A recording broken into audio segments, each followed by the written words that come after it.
ಏನಿವತ್ತು ನನ್ನ ಮಗನ ರೂಮ್ ಯಾಕೆ ಹೋದೆ? ಅಪ್ಪ, ನೀನು ಇವಳು ಮಾತನ್ನ ನಂಬ್ತಿದ್ಯಾ? ಇವಳು ಬೇಕು ಅಂತಾನೆ ಕೋದಂಡನ ರೂಮ್ಗೆ ಹೋಗಿರೋದು. ಮನೇಲಿ ಎಲ್ರೂ ಮುಂದೆ ಏನೋ ನಡಿಬಾರ್ದು ನಡೆದಿದೆ ಅಂತ ಬಿಂಬಿಸೋದಕ್ಕೇನೆ ಇವಳು ಅವನ ರೂಮ್ಗೆ ಹೋಗಿರೋದು. ಇವಳ ಉದ್ದೇಶ ಏನು ಅನ್ನೋದು ನನಗೆ ಚೆನ್ನಾಗಿ ಗೊತ್ತಿದೆ. ಇಲ್ಲ ಇಲ್ಲ ಇಲ್ಲ, ನಮ್ಮ ಅಮ್ಮನ ಮೇಲೆ ಆಣೆ ಇಟ್ಟು ಹೇಳ್ತೀನಿ, ನಾನು ಸ್ನಾನ ಮಾಡಕ್ಕಷ್ಟೇ ಹೋಗಿದ್ದು. ಅವ್ರ ಪರ್ಮಿಷನ್ ತಗೊಂಡೇ ಹೋಗೋಣ ಅಂತಿದ್ದೆ, ಆದ್ರೆ ಅವ್ರು ಮಲ್ಗಿದ್ರು, ಅದಕ್ಕೆ ಹಾಗೆ ಹೋದೆ. ಅದ್ ಬಿಟ್ರೆ ನನ್ ಮನ್ಸಲ್ಲಿ ಆ ದೇವ್ರ ಸಾಕ್ಷಿಯಾಗಿ ಹೇಳ್ತೀನಿ, ಬೇರೆ ಯಾವ ಕೆಟ್ಟ ಉದ್ದೇಶನೂ ಇರ್ಲಿಲ್ಲ. ಇದಿಷ್ಟು ದೊಡ್ಡ ವಿಷಯ ಆಗುತ್ತೆ ಅಂತಾನೂ ನನಗ್ ಗೊತ್ತಿರ್ಲಿಲ್ಲ. ಮಾಯಾ, ನಿಜ ಹೇಳು, ನೀನು ಕೋದಂಡನ ರೂಮ್ಗೆ ಸ್ನಾನ ಮಾಡಕ್ಕೆ ಹೋಗಿದ್ದ ಇಲ್ಲ ಬೇರೆ ಏನಾದ್ರೂ ಕೆಟ್ಟ ಉದ್ದೇಶಕ್ಕೆ ಹೋಗಿದ್ದ? ಇಲ್ಲ, ಸ್ನಾನ ಮಾಡಕ್ಕೆ ಹೋಗಿದ್ದೆ. ಹೌದಾ? ಸರಿ, ನೀನ್ ಯಾವ ಕೆಟ್ಟ ಉದ್ದೇಶದಿಂದನೂ ಹೋಗಿರ್ಲಿಲ್ಲ ಅಲ್ವಾ? ಇಲ್ಲ. ಸರಿ, ಹಾಗಿದ್ರೆ ನೀನ್ ಯಾಕೆ ಹೋಗಿದ್ದೆ ಅನ್ನೋದನ್ನ ಈಗ ತೋರಿಸ್ತೀನಿ.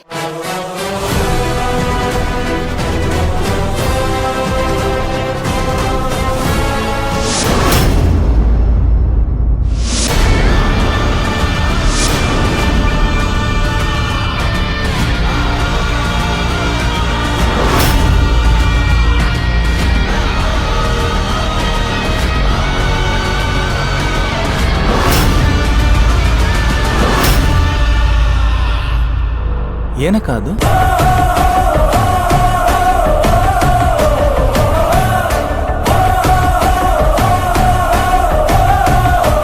ಈಗ ಇದಕ್ಕೇನ್ ಹೇಳ್ತೀಯಾ? ಇದ್ರಲ್ಲಿರೋದು ನಿಂದೆ ಹ್ಯಾಂಡ್ ರೈಟಿಂಗ್ ತಾನೆ?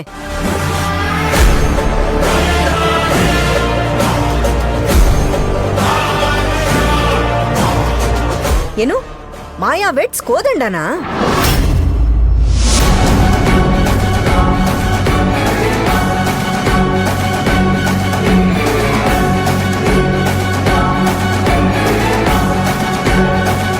ನಿನ್ನನ್ನೇ ಕೇಳ್ತಿರೋದು, ಅದ್ರಲ್ಲಿರೋದೇನು, ಅದ್ರ ಅರ್ಥ ಏನು ಅಂತ. ಯಾಕೆ ಸುಮ್ನೆ ನಿಂತ್ಕೊಂಡಿದ್ಯಾ? ಹೇಳೆ, ಯಾಕೆ ಹಾಗೆ ಬರ್ದೆ? ಮಾತಾಡಮ್ಮ, ಮಾತಾಡು. ಏನು ಮಾಯಾ ವೆಟ್ಸ್ ಕೋದಂಡನ? ಏನ್ ಹಾಗಂದ್ರೆ? ಮಾತಾಡಿ. ಇದನ್ ನೋಡಿದ್ಮೇಲೂ ನಿಮ್ ಮನ್ಸಲ್ಲಿ ಯಾವ ಕೆಟ್ಟ ಉದ್ದೇಶನೂ ಇಲ್ಲ ಅಂತ ನಾವು ನಂಬೇಕಾ? ಮನೆ ಹಾಳಿ, ಆಹಾಹಾಹಾ, ಸೀರೆ ಎಲ್ಲ ಉಟ್ಕೊಂಡ್ಬಿಟ್ಟು ನಾನ್ ಗೌರಮ್ಮ ಅನ್ನೋದನ್ನ ತೋರ್ಸ್ಕೊಳಕ್ ಹೋಗಿದ್ಯಾ ನನ್ ಮಗನ್ ರೂಮ್ಗೆ? ಇವತ್ತಿಗೆ ನೀವು ಹಾಕಿದ ಕೊನೆ ಮುಖವಾಡನು ಕಳ್ಚಿ ಬಿತ್ತು. ಎಷ್ಟು ಧೈರ್ಯ ಇದ್ರೆ ನನ್ ಮಗನ ಹೆಸರು ಪಕ್ಕ ನೀನ್ ಹೆಸರು ಬರ್ಕೋತೀಯೇ? ನಿಮ್ಮ ನಮ್ಮ ಮನೆ ಒಳಗಡೆ ಬಿಟ್ಕೊಂಡಿದ್ದೇ ಹೆಚ್ಚು, ಅಂಥದ್ರಲ್ಲಿ ಇಂಥ ಹುಚ್ಚ ಆಸೆ ಬೇರೆ ಇಟ್ಕೊಂಡಿದ್ಯಾ?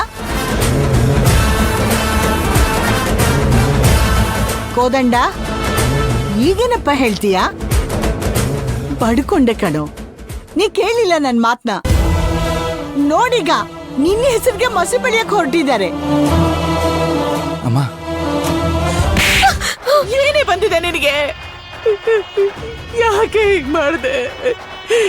ಇವರು ನಮ್ಮ ಪಾಲಿನ ದೇವ್ರು, ಈ ಮನೆ ಯಜಮಾನ, ನಾವು ಈ ಮನೆ ಕೆಲಸದವರು.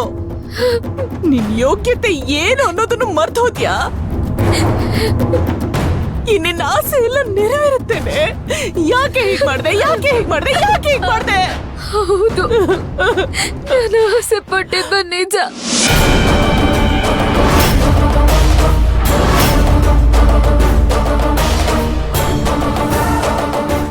ಯಾವತ್ ಇವ್ರ ಒಳ್ಳೆತನ ನೋಡಿದ್ನೋ ಆವತ್ತೇ ನನಗೆ ಇವ್ರ ಮೇಲೆ ಮನ್ಸಾಯ್ತು.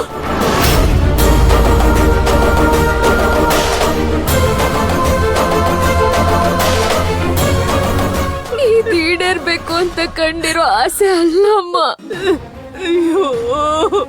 ಮನ್ಸಲ್ಲಿ ತಾನಾಗೆ ಉಟ್ಕೊಂಡಿರೋ ಆಸೆ.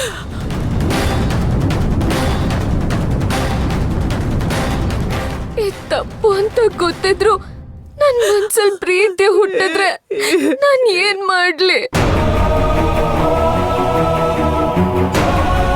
ಸತ್ಯವಾಗ್ಲೂ ಇದನ್ನ ಯಾರು ಕಳಂಕ ತರ್ಬೇಕು ಅಂತ ಮಾಡಿಲ್ಲ. ದಯವಿಟ್ಟು ನನ್ನ ಕ್ಷಮಿಸ್ಬಿಡಿ. ಅಯ್ಯೋ ಏಯ್ ನಿನ್ನ ಯಾರ ನಂಬ್ತಾರೆ? ಯಾರು ನಂಬ್ತಾರೆ ನಿನ್ನ ಈ ಮನೆಯಲ್ಲಿ? ಯಾಕೆ ಹೀಗ್ ಮಾಡ್ದೆ? ಸಾಕು ಸಾಕು, ಈ ನಿಮ್ಮ ಅಮ್ಮ ಮಗಳ ಡ್ರಾಮಾ ನೀವೇನ್ ಹೇಳಿದ್ರು ನಾವು ನಂಬಲ್ಲ. ಇಷ್ಟೆಲ್ಲ ಕಣ್ಣಾರೆ ಕಣ್ಮೇಲೂ ಆಸೆ ಪ್ರೀತಿಯಿಂದ ಹೇಳಿದ್ರೆ ನಾವು ನಂಬಿಡ್ತೀವ? ಅಷ್ಟೊಂದು ದಡ್ರಲ್ಲ ಕಣೆ ನಾವೆಲ್ಲ. ಇದನ್ನೆಲ್ಲ ನೀನ್ ಬೇಕು ಅಂತಾನೆ ಮಾಡ್ತಿರೋದು ಅಂತ ನನಗೆ ಚೆನ್ನಾಗಿ ಗೊತ್ತು. ಇದಕ್ಕೂ ಮೇಲೆ ಒಂದು ಕ್ಷಣನೂ ನೀವ್ ಈ ಮನೇಲಿ ಇರ್ಕೂಡ್ದು. ಅಮ್ಮ ಮಗಳು ಇಬ್ರು ಇಲ್ಲಿಂದ ಮೊದ್ಲು ಹೊರಡಿ. ಏನ್ ನೋಡ್ತಾ ಇದ್ದೀರಾ? ತೊಲ್ಗಿ ಅಂತ ಹೇಳ್ದೆ.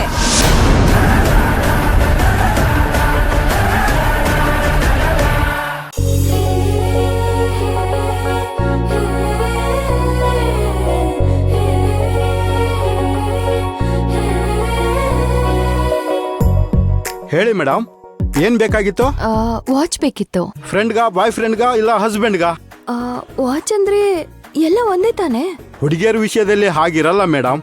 ನಾರ್ಮಲ್ ಆಗಿ ಫ್ರೆಂಡ್ಗಾದ್ರೆ ಅವ್ರೇನ್ ಕೊಡ್ಸಿರ್ತಾರೋ ಆ ರೀತಿ ತಗೊಳ್ತಾರೆ. ಹಸ್ಬೆಂಡ್ಗಾದ್ರೆ ಪಕ್ಕದ ಮನೆ ಅವಳು ಗಂಡಿಗೆ ಏನ್ ಕೊಡ್ಸಿರ್ತಾಳೋ ಆ ರೀತಿ ತಗೊಳ್ತಾರೆ. ಬಾಯ್ ಫ್ರೆಂಡ್ಗಾದ್ರೆ ತಮ್ಮ ವಾಚಿಗೆ ಯಾವ್ದು ಮ್ಯಾಚ್ ಆಗುತ್ತೋ ಹಾಗೆ ತಗೊಳ್ತಾರೆ. ಅದಕ್ಕೆ ಹೇಳಿದೆ ಅಷ್ಟೇ. ಪರವಾಗಿಲ್ವೇ, ಹುಡುಗಿ ಸೈಕಾಲಜಿನ ಚೆನ್ನಾಗಿ ಅರ್ಥ ಮಾಡ್ಕೊಂಡಿದ್ದೀರಾ. ವ್ಯಾಪಾರ ನಡಿಬೇಕಲ್ಲ ಮೇಡಮ್. ಅದ್ ಸರಿ, ನೀವ್ ಯಾರಿಗೆ ತಗೊಳ್ತಿದ್ದೀರಾ? ನಮ್ದು ಒಂಥರ ಡಿಫ್ರೆಂಟ್ ಕೇಸು. ಫ್ಯೂಚರ್ ಅಲ್ಲಿ ಅವ್ನ್ ಏನಾಗ್ಬೇಕು ಅಂತ ಡಿಸೈಡ್ ಅಂತೂ ಆಗಿದೆ, ಆದ್ರೆ ಪ್ರೆಸೆಂಟ್ ಅಲ್ಲಿ ಏನನ್ನೋದು ಇನ್ನೂ ಡಿಸೈಡ್ ಆಗಿಲ್ಲ. ಓಹೋ, ಅಂದ್ರೆ ಸದ್ಯಕ್ಕೆ ನಿಮ್ ಗಾಡಿ ಒನ್ ವೇಲ್ ಹೋಗ್ತಿದೆ ಅಂದಂಗಾಯ್ತು ಬಿಡಿ. ಹೌದು, ಅದಕ್ಕೆ ಗಿಫ್ಟ್ ಕೊಟ್ಟು ಪ್ರಪೋಸ್ ಮಾಡಿ ಗಾಡಿನ ಹೈವೇಲ್ ತರೋಣ ಅಂತಿದ್ದೀನಿ. ಓಹೋ, ಸೂಪರ್ ಮೇಡಮ್. ಸರಿ, ಬ್ರಾಂಡೆಡ್ ಕೊಡ್ಲಾ ಇಲ್ಲ ನಾರ್ಮಲ್ ಆಗಿರೋದು ಕೊಡ್ಲಾ? ಎರಡಕ್ಕೂ ಏನ್ ಡಿಫ್ರೆನ್ಸು? ನೋಡಿ ಮೇಡಮ್, ನಾರ್ಮಲ್ ವಾಚ್ ತಗೊಂಡ್ರೆ ನಿಮ್ ಟೈಮ್ ಸರಿಯಾಗಿದ್ರೆ ಮಾತ್ರ ನಡೆಯುತ್ತೆ. ಬ್ರಾಂಡೆಡ್ ತಗೊಂಡ್ರೆ ನಿಮ್ ಟೈಮು ಎಷ್ಟೇ ಕೆಟ್ಟದಾಗಿದ್ರು ಸರಿಯಾಗಿ ನಡೆಯುತ್ತೆ. ಅರ್ಥ ಆಗ್ಲಿಲ್ಲ. ನಾರ್ಮಲ್ ವಾರಂಟಿ ಇಲ್ಲ, ಬಂದ್ರೆ ಬಂತು, ಇಲ್ಲ ಅಂದ್ರೆ ಇಲ್ಲ ಮೇಡಮ್.